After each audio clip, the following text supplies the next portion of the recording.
بلاول بھٹو نے جنوبی ایشیا میں دیرپا امن پاکستان اور بھارت کے مربوط مذاکرات سے مشروط کر دیا. انہوں نے خواہش ظاہر کی ہے کہ صدر ٹرمپ اس معاملے میں کردار ادا کریں. انہوں نے بھارت کی جانب سے نیو نارمل کی اصطلاح کو خطرہ قرار دے دیا. They call the ceasefire a pause, not a ceasefire. They call the ceasefire a trailer and expect us to wait. پتا ہے کہ پاکستان کو اگر پانی نہیں ملا تو یہاں فاقہ ہوگا, یہاں وہ حالات پیدا ہو جائیں گے کہ زندگی کا کہ یہاں پر لوگوں کا جینا ممکن نہیں ہوگا. ایئر فورس اور نیوی جو ہے وہ انڈیا نے ابھی تک ایکٹیو رکھی ہوئی ہے. جدھر ہمیں جتنا ڈیمیج ہوا ہے ہمیں پتہ نہیں چلتا ہے کہ ہم جیت گئے ہیں یا ہار گئے ہیں. اور یہ جو ایکسرسائزز ہیں یہ بارڈر سے 100 کلومیٹر کے فاصلے پہ ہوں گے, اور 100 کلومیٹر جو ہے نا بہت تھوڑا فاصلہ ہوتا ہے فائٹر جیٹس کے لیے.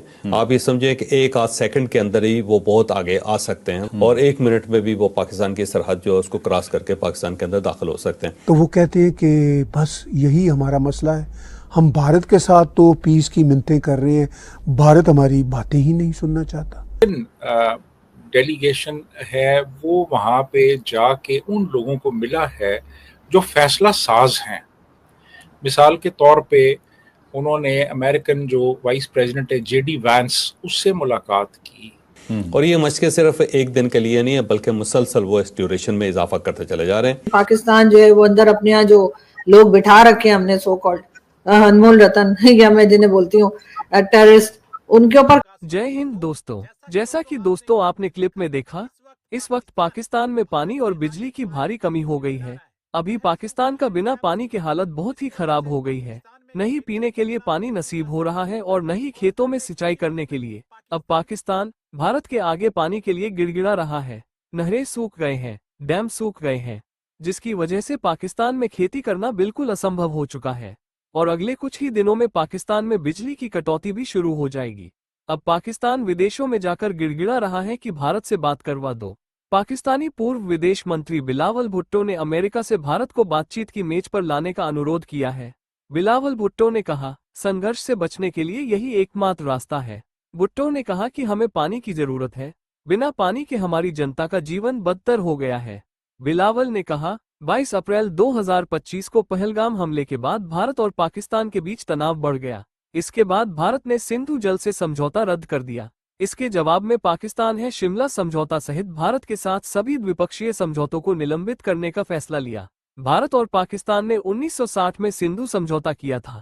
اب پاکستان بھارت کے آگے پانی کے لیے گڑ گڑا رہا ہے. لوگ ان سے جاننا چاہتے ہیں کہ آفٹر آل وہ پیس تو بھارت کے ساتھ کرنا چاہتے ہیں جو نیکسٹ ڈور ان کی بغل میں موجود دیش ہے, مگر وہ 7 سمندر پار کر کے امریکہ کیوں پہنچے ہوئے ہیں. تو وہ کہتے ہیں کہ بس یہی ہمارا مسئلہ ہے, ہم بھارت کے ساتھ تو پیس کی منتیں کر رہے ہیں, بھارت ہماری باتیں ہی نہیں سننا چاہتا. وہ کہتے ہیں ہم پیس مشن پہ نکلے ہوئے ہیں امریکہ. اور امریکہ پہنچ کے جو میں نے ان کی بہت ساری بریفنگ سنی, ان بریفنگ کو سننے کے بعد اندازہ ہوتا ہے کہ ایک تو وہ بھارت میں جو کمیونل کارڈز ہیں بھارت کے حوالے سے وہ خود ہی کھیلنا چاہتے ہیں. بھارت کے کمیونل کارڈ بھارتی کھیلیں تو بات سمجھ آتی ہے. وہ بھارت کے کمیونل کارڈ بھی کھیلنا چاہتے ہیں اور بھارت کے حوالے سے اپنا گیان بھی دینا چاہتے ہیں. سب بلاول بھٹو کہ لوگ شاید جاننا چاہیں گے کہ میں یہاں کیوں نکلا ہوں, مجھے تو بھارت کے ساتھ پیس ٹاک کرنی ہے. وہ کہتے ہیں دے ریفیوز ٹو ٹاک. تو وہ کہتے ہیں کہ ٹاک تو بڑی ضروری ہے. اب اسی سپیچ میں وہ یہ بھی کہتے ہیں کہ بھئی 1000 ایشوز ہوں, ٹاک تو کرنی ہوگی. تو بھارت کے پرائم منسٹر بار بار کہہ چکے ہیں کہ بھئی ہم نے آپ کے ساتھ 60-65 سال ٹاک ہی کی ہے. ہمارے ہاں جو ان کی ریپرزنٹیشن تھی وہ ایک نیشنل ریپرزنٹیشن اس کو نہیں کہا جا سکتا. انڈیا سے جو ریپرزنٹیشن تھی وہ نیشنل ریپرزنٹیشن. اس کے بعد پھر جو ششی تھرور ہیں وہ ایک بہت سیزنڈ ڈپلومیٹ ہیں, یونائٹڈ نیشنز میں وہ کام کرتے رہے ہیں, ایک انٹلیکچوئل ہیں.